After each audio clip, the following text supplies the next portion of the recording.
நீதான்யா king, எப்போது declare செய்யலாம்? 55 ரன்கள் எடுத்த போதே பும்ராவிடம் கேட்ட விராட் கோலி. ஆஸ்திரேலியா அணிக்கு எதிரான முதல் டெஸ்ட் போட்டியின் போது விராட் கோலி 55 ரன்கள் எடுத்தபோது இந்திய அணியின் கேப்டன் பும்ராவிடம் டிக்ளேர் செய்யும் திட்டங்கள் குறித்து கேட்டறிந்தது தெரிய வந்துள்ளது. ஆஸ்திரேலியா அணிக்கு எதிரான முதல் டெஸ்ட் போட்டியில் இந்திய அணி 295 ரன்கள் வித்தியாசத்தில் அபார வெற்றியை பெற்றது.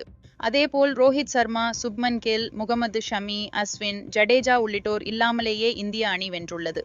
இதற்கு பும்ரா, கேஎல் ராகுல், யசஸ்வி ஜெய்ஸ்வால், ரிஷப் பண்ட், நிதிஷ்குமார் ரெட்டி மற்றும் விராட் கோலி உள்ளிட்டோர் முக்கிய காரணமாக அமைந்தனர். சுமார் 1.5 ஆண்டுகளுக்கு பின் விராட் கோலி டெஸ்ட் கிரிக்கெட்டில் சதம் விலாசி ஃபார்முக்கு வந்துள்ளார்.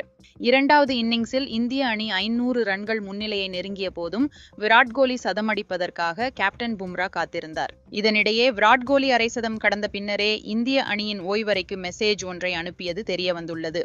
இதுகுறித்து ஸ்டார் ஸ்போர்ட்ஸ் தொலைக்காட்சியில் இந்திய வீரர் புஜாராவுடன் பத்திரிகையாளர் ஜஸ்டின் சப்ரு பேசுகையில், 3வது நாள் ஆட்டத்துக்கு பின் விராட் கோலியுடன் பேசும் வாய்ப்பு கிடைச்சது.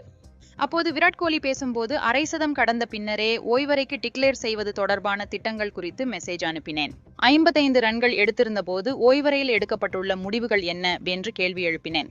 அப்போது இன்னும் 22 ஓவர்கள் பேட்டிங் பண்ணலாம் என்று தெரிவிக்கப்பட்டது.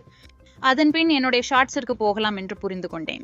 அதேபோல் 3வது நாள் முடிவில் இந்திய அணி பவுலர்களுக்கு சில ஓவர்களை வீசும் வாய்ப்பு கிடைக்க வேண்டும் என்பதையும் அறிந்து வைத்திருந்தேன். இந்திய அணியின் வெற்றிக்கு உதவுவதே நோக்கம் என்று தெரிவித்துள்ளார். தொடர்ந்து புஜாரா பேசுகையில, விராட் கோலிக்கு என்ன பண்ண வேண்டும் என்பது நல்லா தெரியும். அதேபோல் விராட் கோலி ஒருபோதும் சதம் அடிக்க வேண்டும் என்று திட்டமிட்டு பேட்டிங் செய்ததில்லை என்று பாராட்டியுள்ளார்.